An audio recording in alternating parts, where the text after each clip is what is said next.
హరే కృష్ణ. అందరికీ కూడా మన భాగవతామృతం కార్యక్రమానికి స్వాగతం అండి. ముందుగా ప్రార్థనలు చేద్దాము. జయ రాధ మాధవ కుంజ బిహారీ, జయ రాధ మాధవ కుంజ బిహారీ, జయ గోపీ జనవల్లభ गिरिवरधारी, जय गोपी जना वल्लभा गिरिवरधारी, यशोदानंदना ब्रज जनरंजना, यशोदानंदना ब्रज जनरंजना, यशोदानंदना ब्रज जनरंजना, यशोदानंदना ब्रज जनरंजना, यमुना तीरा वनचारी, यमुना तीरा वनचारी, यमुना तीरा वनचारी, जय राधा माधव कुंज बिहारी, जय राधा माधव कुंज बिहारी, जय राधा माधव कुंज बिहारी। ओम नमो भगवते वासुदेवाय। ओम नमो भगवते वासुदेवाय। ओम नमो भगवते वासुदेवाय। नारायणं नमस्कृत्य नरं चैव नरोत्तमं, देवीं सरस्वतीं व्यासं ततो जयमुदीरयेत्। शृण्वतां स्वकदा कृष्ण पुण्यश्रवणकीर्तना, हृदयन्तस्थो हि अभद्राणि विधुनोते सरसतां। नष्टप्रायेषु अभद्रेषु नित्यं भागवत सेवया, भगवती उत्तम श्लोके भक्तिर्भवति नैष्टकी। ओम अज्ञानतिमिरान्धस्य ज्ञानाञ्जनशलाकया चक्षुरुन्मिलितं येन तस्मै श्रीगुरवे नमः। श्रीचैतन्यमनोभीष्टं स्थापितं येन भूतले स्वयं रूपा कदा मह्यं ददाति स्वापदान्तिकम्। वन्देऽहं श्रीगुरु श्रीयुतापदकमलं, श्रीगुरुन् वैष्णवांश्च श्रीरूपं साग्रजातं सहगणा रघुनाथान्वितं तां सजीवं साद्वैतं सावधूतं परिजनासहितं कृष्ण चैतन्य देवं श्रीराधा कृष्ण पादान् सहगणा ललिता श्रीविशाखान्वितांश्च। हे कृष्णा करुणा सिंधो दीनबन्धो जगत्पते, गोपेश गोपिका कान्ता राधा कान्ता नमोऽस्तुते। तप्त कांचन गौरांगी राधे वृंदावनेश्वरी, वृषभानुसुते देवी प्रणमामि हरिप्रिये। वाञ्छाकल्पतरुभ्यश्च कृपा सिन्धुभ्य एव च, पतितानां पावनेभ्यो वैष्णवेभ्यो नमो नमः।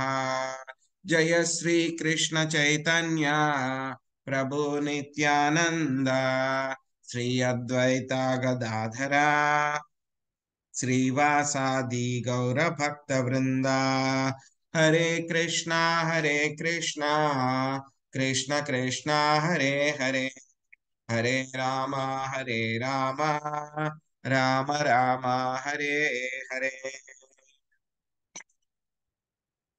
హరే కృష్ణ. అందరికీ కూడా మన శ్రీమద్ భాగవతం కార్యక్రమానికి స్వాగతం అండి. సో తృతీయ స్కందము అధ్యాయం 3 ఈ రోజు మనము 24వ శ్లోకం నుంచి చర్చించుకుందాము. సో మోస్ట్లీ ఈ రోజు మనకి ఈ అధ్యాయం కూడా పూర్తయిపోతుందని ఆశిస్తున్నాను.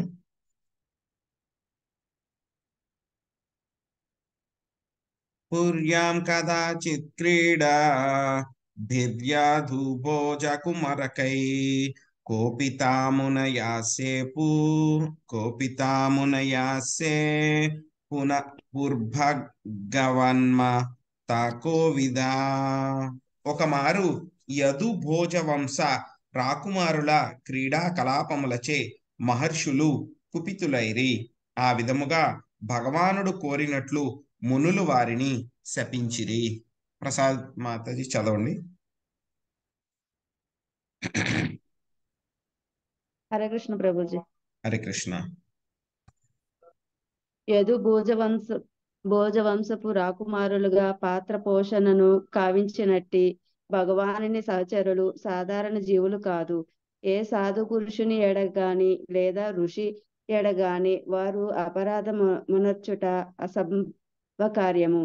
అలాగనే భగవానుడు స్వయముగా ఆవిర్భవించినటువంటి పవిత్రములకు యదు భోజవంశములందు జన్మించిన రాకుమారుల క్రీడాకలాపములచే విశుద్ధ భక్తులకు ఋషులు కోపమునకు గురియగుటకు అసంభవమే. అనగా ఋషులచే రాకుమారులు శపించబడుట ఎనున్నది కోప ప్రదర్శనమనేది అనేక దివ్య లీలలే. భౌతిక ప్రకృతి యొక్క ఏ కర్మ చేతనైనను ఎన్నడూను నశింపబడని భగవద్వంజస్సుల సైతము మహాశక్తుల క్రోధ పరిమాణమునకు గురి కావలసినదే అని ప్రతి ఒక్కరూ ఎరుంగుటకు ఆ రాకుమారులు శపింపబడిరి.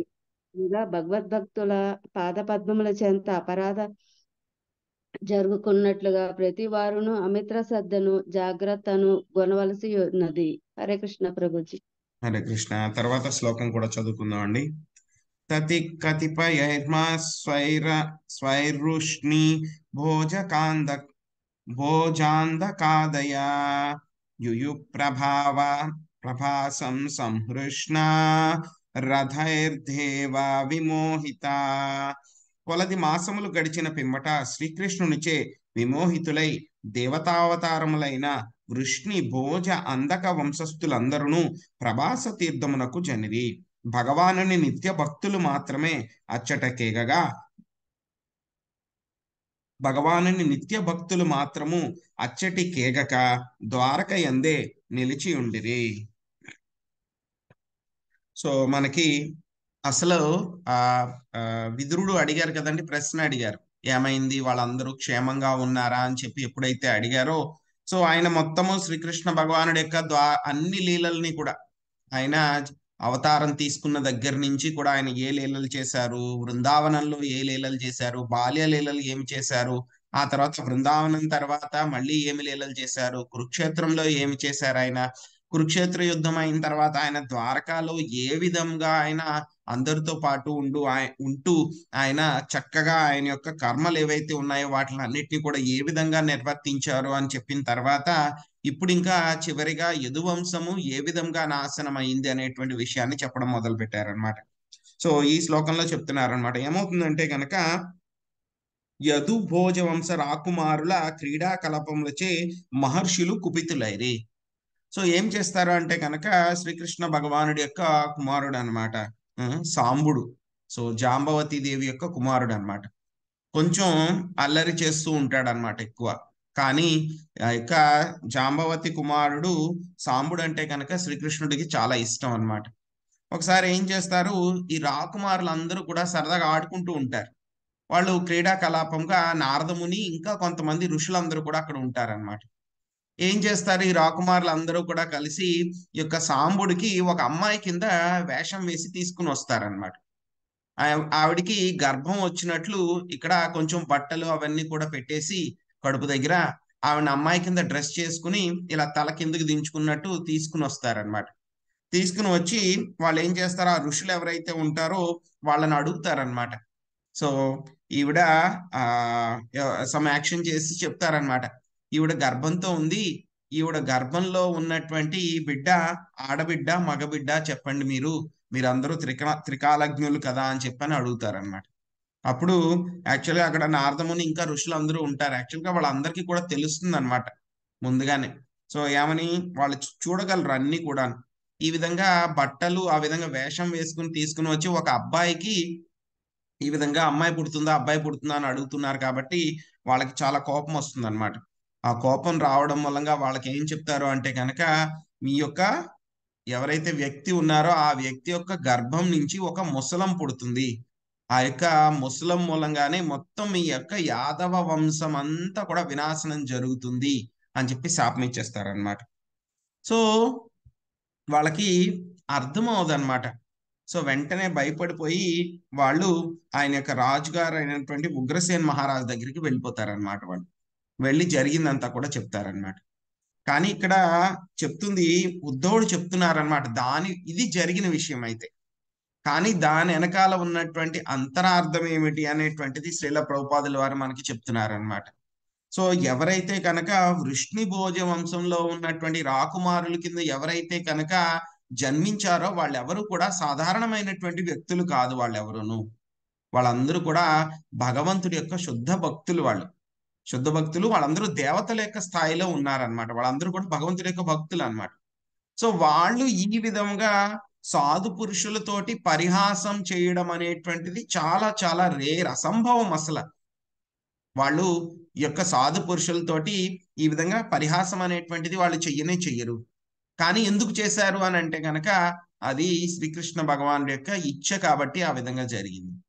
ఆ తర్వాత మళ్ళీ సాధు పురుషులు కూడా ఒకవేళ వీళ్ళందరూ కూడా వచ్చి ఆ విధంగా పరిహాసనం చేసినా సరే, ఆ యొక్క సాధు పురుషులు కూడా, ఎందుకంటే వాళ్ళకి తెలుసు ఈ యొక్క వచ్చిన వాళ్ళు ఎవరు, శ్రీకృష్ణ భగవానుడి యొక్క నిత్య సహచరులు వాళ్ళందరూ కూడాను. సో వాళ్ళందరూ కూడా గొప్ప గొప్ప రాకుమారులు. సో వాళ్ళేదో పరిహాసం చేస్తే కనుక, ఏదో చిన్నపిల్ల వాళ్ళు ఏదో పరిహాసం చేస్తున్నారే అని చెప్పి కావాలంటే కనుక వాళ్ళు వదిలేయచ్చు. లేకపోతే కనుక వాళ్ళని తిట్టవచ్చు, మందలించవచ్చు, మాతోటి ఇలాంటి పరిహాసాలు చేయకుండే అని చెప్పేసి. మహా అయితే కనుక వాళ్ళకి ఏం చేస్తారు, ఎవరు పరిహాసం చేస్తున్నారో వాళ్ళని శపించి వదిలేయచ్చు. కానీ వాళ్ళు ఏం శపించారు అక్కడ, మొత్తం యాదవ వంశం అంతా కూడా, యదువంశం అంతా కూడా నాశనం అయిపోతుంది మీరు చేసినటువంటి పరిహాసం వల్ల. ఎందుకంటే కనుక వాళ్ళు చేసినటువంటి చిన్న దానికి అంత పెద్ద శాపం అనేటువంటిది ఇవ్వడం చాలా ఎక్కువ అన్నమాట. ఋషులు మునులు వాళ్ళందరికీ కూడా తెలుసు అన్నమాట. కానీ ఏంటంటే కనుక వాళ్ళు ఎందుకు శాపం ఇచ్చారు అని అంటే కనుక, శ్రీకృష్ణ భగవానుడి యొక్క ఇచ్చ వల్లనే వాళ్ళు ఆ విధంగా శాపం ఇవ్వడం అనేటువంటిది జరిగిందనమాట. కనుక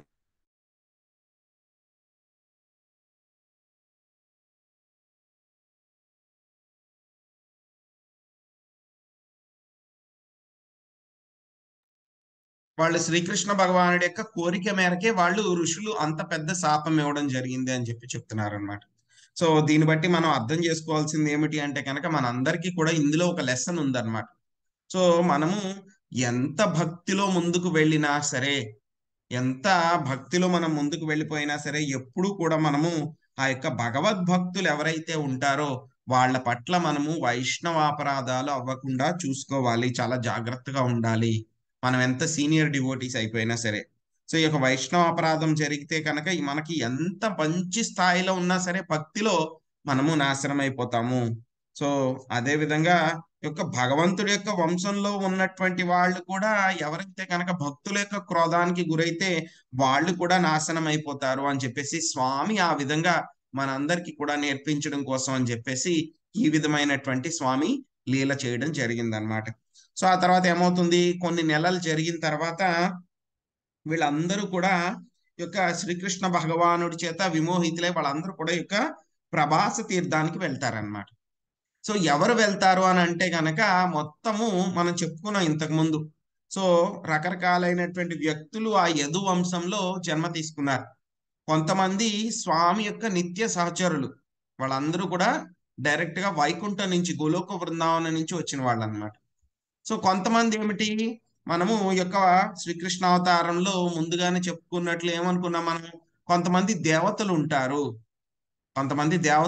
ఆ దేవతలు మాత్రమే వాళ్ళు కూడా ఈ యొక్క యదువంశంలో జన్మించడం జరిగిందనమాట. స్వామి యొక్క అవతారం ఎప్పుడు పూర్తవుతుందో ఏం చేయాలి? ఆ దేవతలందరినీ కూడా మళ్ళీ వాళ్ళ యొక్క దేవతా లోకాలకి పంపించాలి. సో ఇక్కడ అందుకే ఇక్కడ చాలా చక్కగా చెప్తున్నారు చూడండి 2వ లైన్లో, భగవానుని నిత్య భక్తులు మాత్రము అచ్చటి కేగక. అంటే కనుక స్వామి యొక్క నిత్య సహచరులు ఎవరైతే ఉన్నారో వాళ్ళందరూ కూడా ద్వారకలోనే ఉండిపోయారు. ఎవరైతే కనుక దేవతలు స్వామి కార్యానికి చేయడం కోసం సాయం చేయడానికి వచ్చిన వాళ్ళు ఎవరైతే ఉన్నారో వాళ్ళందరూ కూడా ఎక్కడికి వచ్చారు? ప్రభాస తీర్థానికి వెళ్ళారు వాళ్ళందరూ కూడా. సో వీళ్ళందరూ వెళ్ళిన తర్వాత ఏం చేశారు అనేటువంటిది మనం చూద్దాం.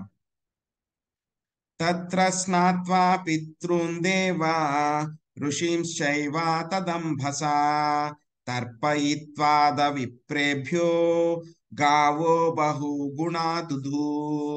అచ్చటకు చేరిన పిమ్మట వారందరూ స్నానమాడి ఆ తీర్థ జలములతో పితృదేవతలకు దేవతలకు మహర్షులకు తర్పణముల నొసగి వారిని సంతృప్తిపరిచిరి. బ్రాహ్మణులకు గోవులను దానముగా నొసగిరి. నాగం సునీత మాతాజీ చదవండి. హరే కృష్ణ ప్రభుజీ, దండోత్ ప్రణాం. హరే కృష్ణ. భాష్యం బై శ్రీలా ప్రభుపాద్ కి జై. భగవద్ భక్తులలో పలు విభాగములు కలవు. వానిలో ముఖ్యమైనవి నిత్య సిద్ధులు, సాధనా సిద్ధులు అను విభాగములు. నిత్య సిద్ధులకు భక్తులు కొన్ని మార్లు భగవత్ కార్యార్థమై భౌతిక స్థాయి అరుదించినను భౌతిక వాతావరణముకు ఎన్నడూను పతనము చెందరు. ఇక సాధన సిద్ధులకు భక్తులు బద్ధజీవుల నుండి ఎన్నుకోబడినట్టి వారు. అటువంటి సాధనా భక్తుల యందు మిశ్రిత భక్తులు, విశుద్ధ భక్తులు అను ఇరువురు ఉందురు. మిశ్రిత భక్తులు కొన్ని మార్లు కామ్యకర్మల ఎడ ఉత్సాహపూర్ణులై ఉండి తాత్విక కల్పనకు అలవాటు పడి ఉందురు. కాని విశుద్ధ భక్తులు మాత్రము ఈ మిశ్రణముల నుండి దూరులై ఉండి ఏ విధముగా ఎచ్చట నిలిచి ఉన్నామనేది విషయమును పట్టించుకొనక భగవత్ సేవ యందు పూర్ణముగా లగ్నమై ఉందురు. తీర్థక్షేత్ర దర్శనమునకు బోవ తమ భగవత్ సేవను ప్రక్కకు పెట్టుటయందు విశుద్ధ భక్తులెన్నడూను ఉత్సాహమును కనబర్చరు. నేటి కాలమున పరమ కృష్ణ భక్తులకు శ్రీ నరోత్తమ దాస్ ఠాకూర్లు ఈ విధముగా గానము చేసిరి. తీర్థస్థానమును దర్శించుట అనున్నది మనస్సు యొక్క ప్రాంతి అయి ఉన్నది. ఏలయన ఏ స్థలమందు గావించిన భగవత్ సేవ అయినను ఆధ్యాత్మిక పూర్ణత్వమునందు చివరి పదమై ఉన్నది. శ్రీకృష్ణ భగవానుని దివ్యమగు ప్రేమమయ సేవతో పూర్ణముగా సంతుష్టులైన విశుద్ధ భక్తులకు వివిధ తీర్థస్థానములను దర్శించవలసిన అవసరమేదియునూ లేదు. కానీ భక్తి యందు అంతగా పురోగమించని వారి కొరకు మాత్రము తీర్థస్థాన దర్శనము, నియమితాచార నిర్వహణము వంటి విద్యుత్ ధర్మములు కలవు. ప్రభాస తీర్థమునకు వెడలిన యదువంశమునందలి కొద్ది మంది రాకుమారులు తీర్థస్థానమునందు చేయవలసిన కర్మలనన్నిటినీ వనరించి పితృదేవతలకు మరియు ఇతరులకు తమ పుణ్యకర్మలను అర్పించిరి. నియమానుసారము ప్రతి మానవుడను భగవానునకు, దేవతలకు, మహర్షులకు, ఇతర జీవులకు, జన సామాన్యమునకు, పితృదేవతలకు వారి నుండి గ్రహించినటువంటి ఉపకారముల కారణమున రుణగ్రస్తుడై ఉండును. అనగా ప్రతి ఒక్కరును ఆ కృతజ్ఞతా రుణమును తీర్చుకొనవలసి ఉన్నది. ప్రభాస తీర్థమునకేగిన యాదవులందరూ ముందటి శ్లోకమున వివరింపబడినట్లు భూమి, బంగారము, పుష్టి కలిగిన ఆవులను దానమొసగి తమ ధర్మములను నిర్వహించిరి. Hare Krishna Prabhuji, thank you. Hare Krishna Mataji. So ఇక్కడ మనకి ఇప్పుడు చెప్పుకున్న విషయాన్ని ఇంకా శ్రీల ప్రభుపాదుల వారు ఇంకా డీటెయిల్ గా చెప్తున్నారు అనమాట. సో భగవద్ భక్తుల్లో కూడా చాలా మంది ఉంటారన్నమాట. కొంతమంది నిత్య సిద్ధులు, సాధన సిద్ధులు అన్నమాట. నిత్య సిద్ధులు అంటే ఇప్పుడే మనం చెప్పుకున్నాం, ఎవరైతే కనుక డైరెక్ట్ గా వైకుంఠం నుంచి స్వామితో పాటు గోలోక బృందావనం నుంచి వచ్చినటువంటి వాళ్ళు అనమాట. సాధన సిద్ధులు అని అంటే కనుక ఎవరైతే కనుక స్వామి యొక్క భక్తిని సాధన చేస్తూ చేస్తూ వాళ్ళు పరిపూర్ణత సాధించినటువంటి వాళ్ళు అన్నమాట. వాళ్ళల్లో కూడా మళ్ళీ సాధన సిద్ధుల్లో 2 రకాలు ఉంటారు. ఒకళ్ళు పూర్తిగా శుద్ధ భక్తుల యొక్క స్థాయికి వెళ్ళిన వాళ్ళు, రెండో వాళ్ళు ఏంటంటే కనుక మిశ్రిత భక్తులు, ఇంకా పరిపూర్ణం సాధించలేదన్నమాట. అంటే వాళ్ళకి 100% పర్ఫెక్షన్ అంటే కనుక 50లోనో 60లోనో 80లోనో 20లోనో అలా ఉన్నటువంటి వాళ్ళందరూ కూడా మిశ్రిత భక్తులు అనమాట.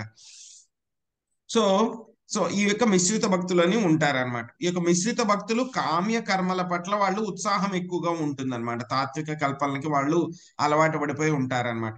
కానీ శుద్ధ భక్తులు ఎవరైతే గనక వాళ్ళు మేము ఎక్కడ ఉన్నాము, ఏం చేస్తున్నాము అనేటువంటి విషయాల్ని పట్టించుకోకుండా ఎప్పుడు కూడా స్వామి యొక్క సేవలోనే ఎప్పుడు వాళ్ళు పూర్తిగా లగ్నమైపోయి ఉంటారనమాట. సో వాళ్ళు ఏంటంటే గనక ఈవెన్ తీర్థయాత్రలకు వెళ్ళడానికి కూడా వాళ్ళు ఇంట్రెస్ట్ చూపించరు అనమాట. వాళ్ళు ఎందుకంటే కనుక అక్కడ వెళ్తే కనుక మళ్ళీ ఆ వెళ్ళే టైంలో చేయాల్సినటువంటి సమయం మేము వృధా చేస్తామేమో, అప్పుడు కూడా స్వామి సేవ తక్కువైపోతుందేమో అని ఆలోచించి వాళ్ళు ఎప్పుడు కూడా తీర్థయాత్రలు వెళ్ళడానికి కూడా వాళ్ళు అంత ఇంట్రెస్ట్ చూపించరు అనమాట. సో నరోత్తమ్ దాస్ ఠాకూర్ చెప్తారనమాట, యాక్చువల్ గా ఎవరైతే కనుక శుద్ధ భక్తులు ఉంటారో వాళ్ళు ఉన్న చోటే ఆ యొక్క బృందావనము, ఏవైతే కనుక పుణ్యధామాలు ఏవైతే ఉన్నాయో అవన్నీ కూడా అక్కడికే వచ్చేస్తాయి అన్నమాట. సో వాళ్ళు వేరేగా అక్కడికి వెళ్ళాల్సినటువంటి తీర్థయాత్రలకి పుణ్యక్షేత్రాలకు వెళ్ళాల్సినటువంటి అవసరం లేదనమాట శుద్ధ భక్తులకి అయితే కనుక. అందుకే నరోత్తమ్ దాస్ ఠాకూర్ ఆ విధంగా చెప్పారు. కానీ తీర్థయాత్రలకు వెళ్ళాల్సిన అవసరం లేదు కదండి, మరి మళ్ళీ మనం ఎందుకు వెళ్ళాలండి అని చెప్పని అడిగితే కనుక వెంటనే మళ్ళీ దానికి కూడా సమాధానం చెప్తున్నారనమాట. సో మనం అందరం కూడా ఆ యొక్క శుద్ధ భక్తుల స్థాయికి వెళ్ళలేదు కాబట్టి మనకి ఆ యొక్క తీర్థయాత్రలకి అక్కడికి వెళ్ళి ఆ యొక్క పుణ్యక్షేత్రంలో మనం పుణ్యకార్యాలు చేయడం, భక్తి కార్యాలు చేయటం మూలంగా మనం పవిత్రీకరించబడాలి. కాబట్టి మనలాంటి సాధన చేస్తున్నటువంటి వాళ్ళ సాధన భక్తులు ఎవరైతే ఉన్నారో వాళ్ళందరికీ కూడా ఈ యొక్క తీర్థయాత్రలకని వెళ్ళాలన్నమాట. సో వెళ్ళిన తర్వాత మనము చేయవలసినటువంటి రకరకాలైనటువంటి ఆ యొక్క భక్తి కార్యక్రమాలు ఏవైతే ఉన్నాయో వాటిని మనం చేయాలన్నమాట. సో యాక్చువల్గా మనిషి పుట్టినప్పుడు ఏంటంటే కనుక మనం అందరం కూడా ఒక రుణంతో పుడతాం అన్నమాట.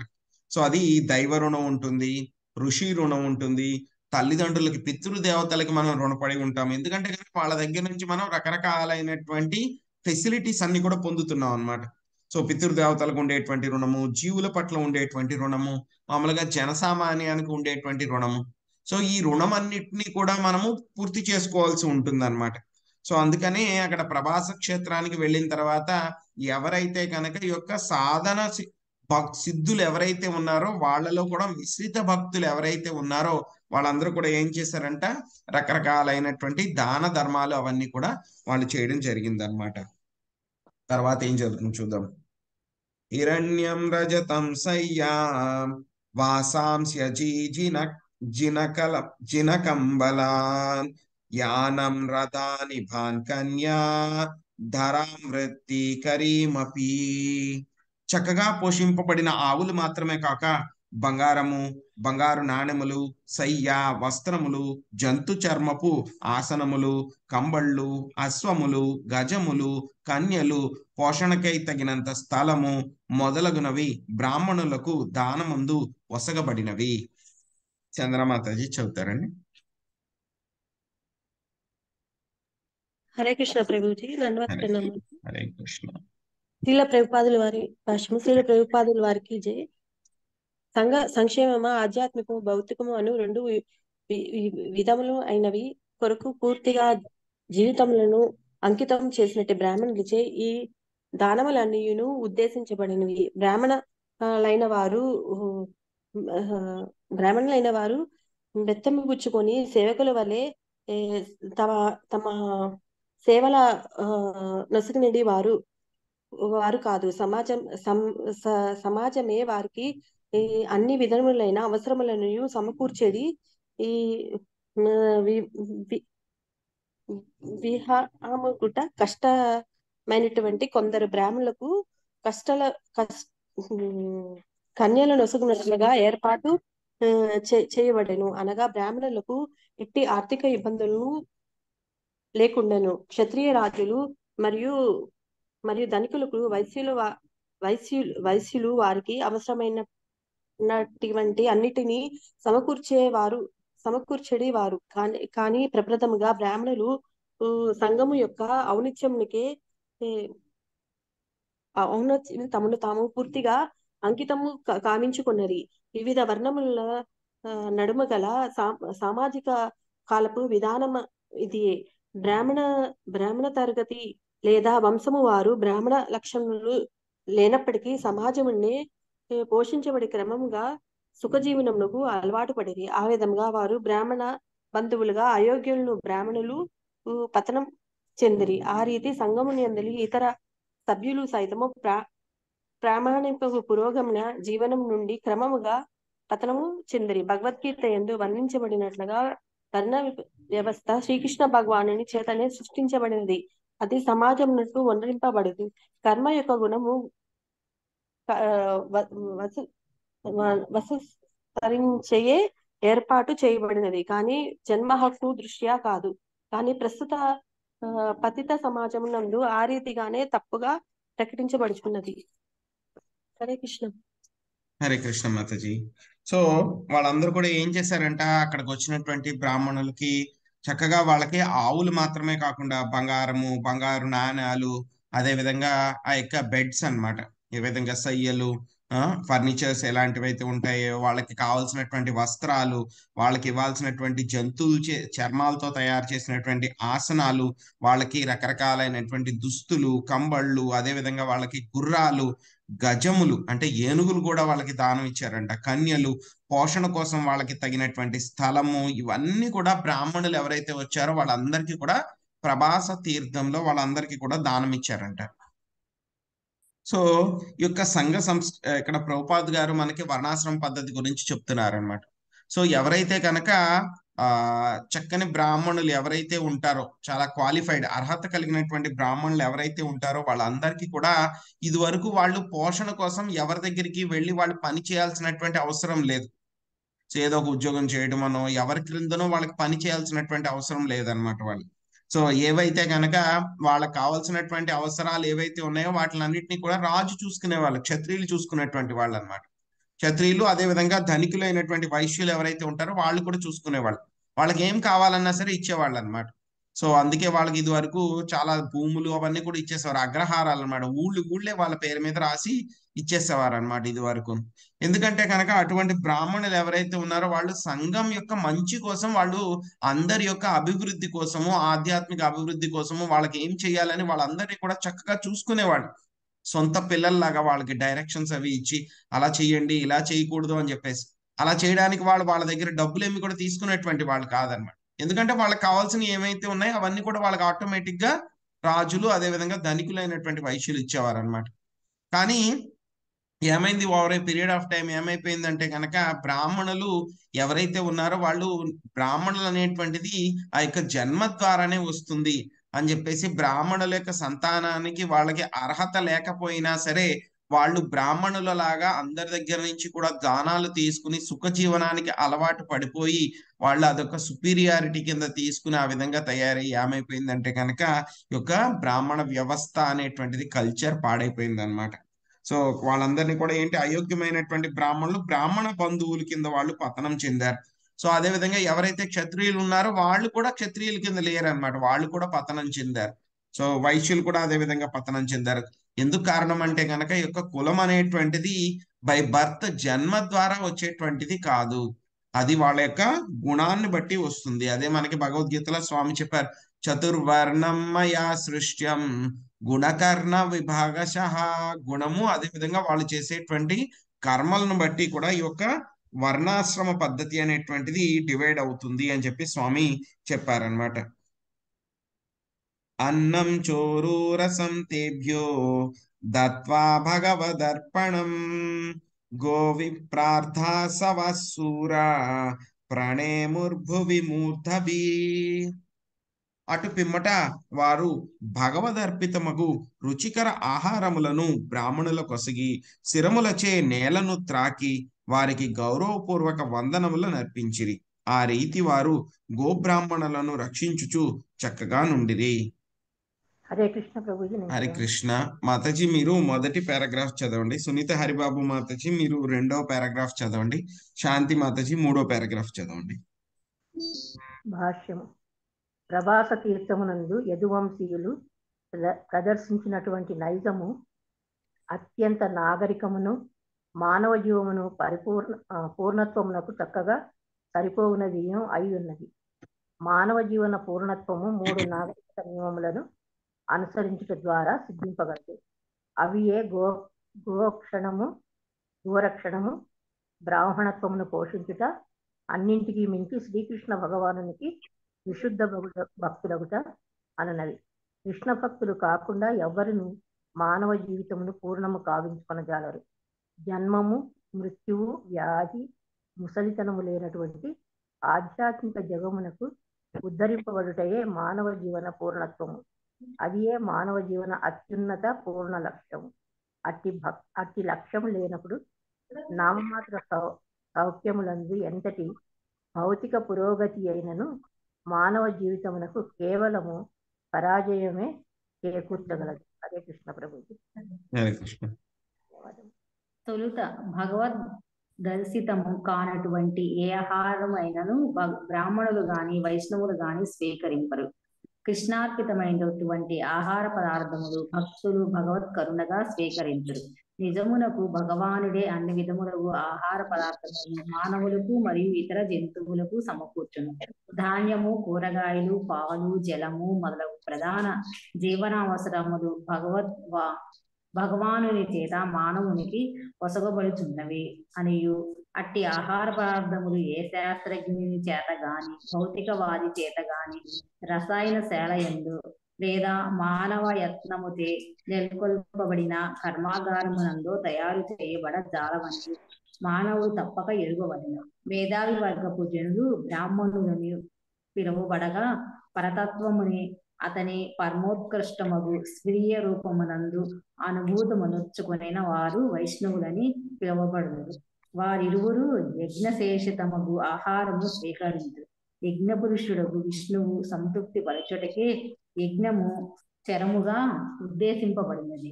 యజ్ఞశేష రూపమున ఆహారమును స్వీకరించువాడు సమస్త పాప ఫలముల నుండి ముక్తుడగునని భగవద్గీత 3.13 యందు తెలుపబడినది. ఇక ఇతర తన దేహ పోషణార్థమే ఆహారము తయారు అన్ని విధములకు పాపములను పొందగలడు. అది దుఃఖముకే దారి తీయదు. బ్రాహ్మణులను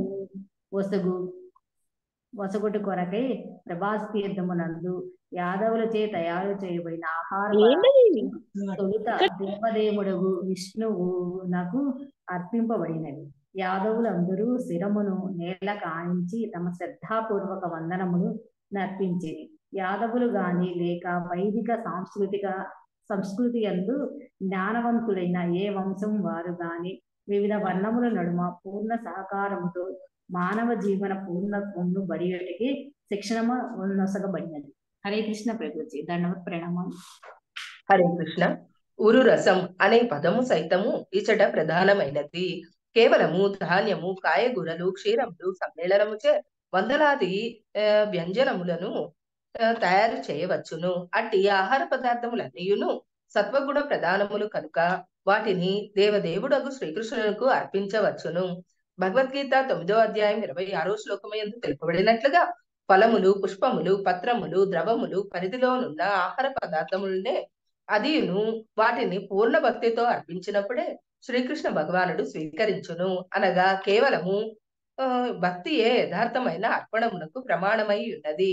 భక్తులచే ఒసగబడిన అట్టి ఆహార పదార్థములను తాను నిక్కముగా భుజింతునని భగవానుడు ఆశ్వాసం ఉసిగి ఉన్నాడు. అనగా అన్ని కోణముల నుండి తీర్మానించినను యాదవులు చక్కగా శిక్షణను పడిసిన నాగరికులై ఉన్నారు. ఋషులచే వారు శపింపబడుట కేవలము భగవదిచ్చ మాత్రమే. బ్రాహ్మణులు మరియు వైష్ణవులతో ఎవరును వేళాకోళముగా వర్తించరాదని ఆ సంఘటన సంబంధికులందరికీ హెచ్చరిక చేయుచున్నది. శ్రీమద్ భాగవతం నందలి శ్రీకృష్ణ భగవాన్ని బృందావనేతర లీలలు అను తృతీయ స్కందములోని 3వ అధ్యాయమునకు భక్తి వేదాంత భాష్యము సమాప్తము. Thank you Prabhuji. Hare Krishna. దండవత్. Hare Krishna. So ఏం చేశారంటే వాళ్ళు అక్కడికి వెళ్ళిన తర్వాత భగవంతుడికి అర్పించినటువంటి ఆహారాల్ని ముందుగా బ్రాహ్మణులకి ఇచ్చారంట.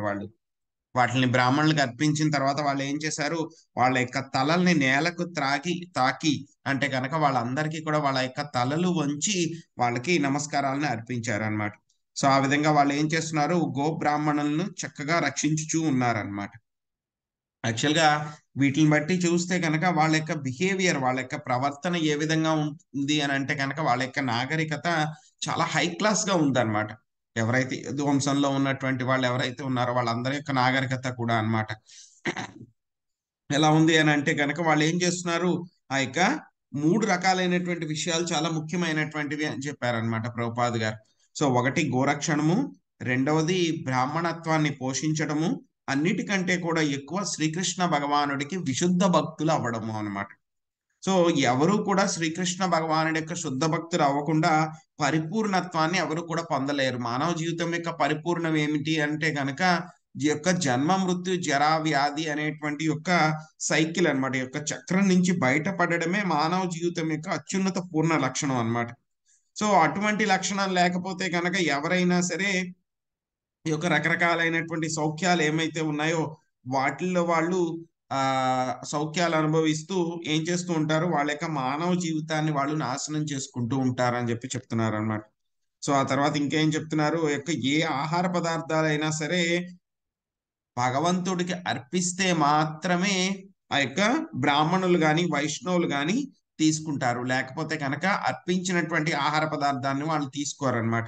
సో ఎవరైతే కనుక మేధావి వర్గం ఎవరైతే ఉంటారో సంఘంలో వాళ్ళందరినీ కూడా ఏమంటారు, బ్రాహ్మణులు అని అంటారు అనమాట.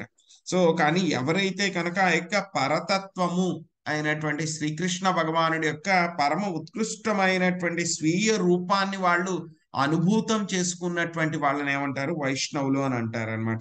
సో వాళ్ళిద్దరూ కూడా ఏం చేస్తారు, యజ్ఞశేషితమైనటువంటి ఆహారాన్ని, అంటే విష్ణువుకి యజ్ఞోవై విష్ణు అన్నారు.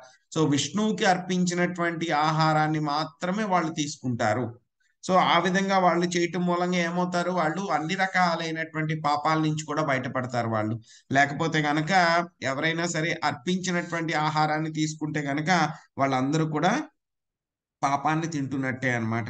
సో ఈ విధంగా మంచిగా తయారు చేసినటువంటి ఆహార పదార్థాలు ఏవైతే ఉన్నాయో వాటిలన్నిటినీ కూడా యాదవులు ఏం చేశారు, ముందుగా విష్ణువుకు అర్పించి వాళ్ళు బ్రాహ్మణులకు అవన్నీ కూడా సమర్పించిన తర్వాత ఏవైతే పదార్థాలు ఉన్నాయో వాటిని వాళ్ళు తీసుకున్నారనమాట. సో వాళ్ళు ఏంటంటే కనుక ఇటువంటి గొప్ప నాగరికత కలిగినటువంటి వాళ్ళు ఆ యొక్క ఋషులకి మునులకి అపరాధం చేశారు అని అంటే కనుక అది శ్రీకృష్ణ భగవానుడి యొక్క సంకల్పం తప్పితే కనుక వేరే ఏమీ కాదనమాట. సో మనం కూడా ఈ యొక్క ఆహార పదార్థాలను అర్పించేటప్పుడు ఎలా చేయాలి అని అంటే కనుక మనకి భగవద్గీతలో చెప్పారు 26వ శ్లోకం 9వ అధ్యాయంలో అన్నమాట. పత్రం పుష్పం ఫలం తోయం యో మే భక్త్యా ప్రయచ్చతి తదహం భక్త్యుపహృతం అశ్నామి ప్రయతాత్మనః. ఏం చెప్పారు స్వామి, పత్రం గాని పుష్పం గాని ఫలము గాని తోయము గాని దానికి సంబంధించినటువంటి పదార్థాలు ఏవైతే ఉన్నాయో వాటిని మాత్రమే నాకు అర్పించమన్నారు. సో మళ్ళీ అర్పించేటప్పుడు కూడా ఎలా అర్పించమన్నారు, 3 సార్లు చెప్పారనమాట. సో భక్తి అనేటువంటి పదాన్ని వాడారనమాట. సో భక్తితో అర్పిస్తే కనుక నేను వాటిని తప్పకుండా స్వీకరిస్తాను అని చెప్పి చెప్పారనమాట. సో అదే విషయాన్ని మనకి ఇక్కడ చెప్పడం జరిగింది అనమాట. సో తర్వాత ఏం జరిగింది వాళ్ళకి అనేటువంటి విషయాన్ని, సో మళ్ళీ విదురుడు మైత్రేయుడి దగ్గరికి ఏ విధంగా వెళ్ళారనేటువంటి విషయాన్ని మనము 4వ అధ్యాయంలో తెలుసుకుందామండి. సో ఇక్కడతో మనకి 3వ అధ్యాయం పూర్తయింది. హరే కృష్ణ ప్రభుజీ.